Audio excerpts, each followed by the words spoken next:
Showbiz columnist Christy Fermin naglabas ng isang cryptic post na may pinapatamaang aktor na di umano nakabuntis daw ng ibang babae, at kasalukuyan na may anak na ngayon na 5 taong gulang. Ayon sa post nito, ay alam na daw ng asawa ng aktor na nagkaanak ito sa iba.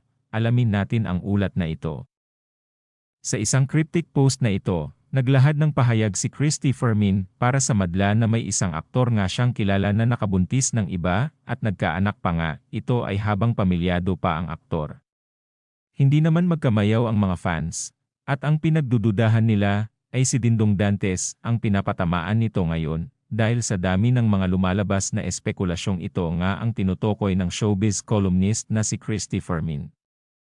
Samantala, naglabas ng komento ang mga fans ng Dongyan patungkol dito, at sinabing nagpapakalat na naman itong kolumnist na ito ng fake news, at wala na nga daw itong maisip na ibang pupunteryahin, kaya gustong umingay na naman siya sa pamamagitan ng pagsiwalat ng mga walang kabuluhang mga espekulasyon, at walang katotohanan.